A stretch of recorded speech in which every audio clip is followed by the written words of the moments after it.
Hi there. Haven't talked to you guys in maybe like a week. I just got back from Seattle after not being there for over 20 years.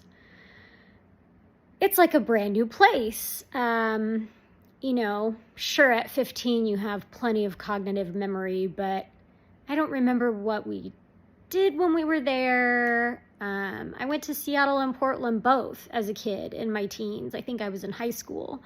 And one of my two best friends just moved from Columbus, Ohio to Seattle. She's been there now just going on a year, I think, this coming week. And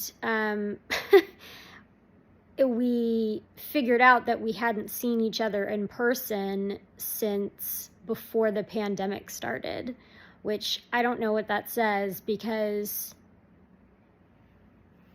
it feels like it's been that long, but it also doesn't feel like it's been that long. And I don't know if that's because she's a great communicator and is really good about calling. We FaceTime a lot. I am not as good as she is at it, but I still try to keep up and know what's going on with her and her family. And she and her husband both have gotten new jobs in the last year. But yeah, so went out there. Her birthday was on the 1st. I got there on the 2nd. After work time, and Seattle's kind of incredible.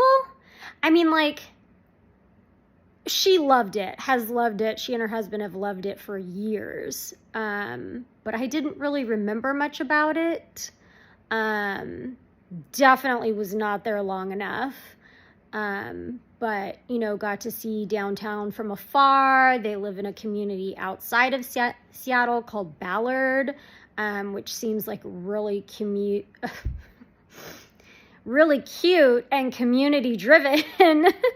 We went to the Washington Mountains, I think Mount Baker specifically, one day, and hiked with their daughter, who was such a trooper until the very, very end. She's 5, about to be 6, so I think she did a pretty great job. But yeah, in this kind of, what am I doing next? Where am I going?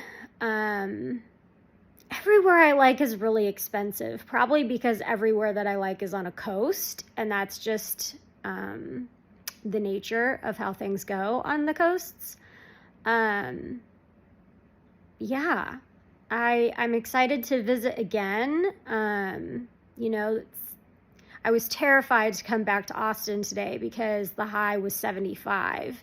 I was like, oh my gosh, I'm going to go from 40 something and wet to 70 degrees, 75 degrees, and probably sunny. But once I got here, it was 66 and kind of breezy, so it wasn't terrible. That's also probably because I didn't get home until 6 p.m. But anyway, great trip to Seattle. Traveling is so enriching. I know that not everybody has the luxury to travel as frequently as I do, or, there are lots of people that travel a lot more than I do. But I hope everybody goes somewhere new, wants to learn something new. I can't imagine being one of those people that was born somewhere, raised somewhere, and never has moved anywhere. My life would be completely different. So anyway, just a few notes on my weekend trip to Seattle, and I hope everybody has a good night. Bye!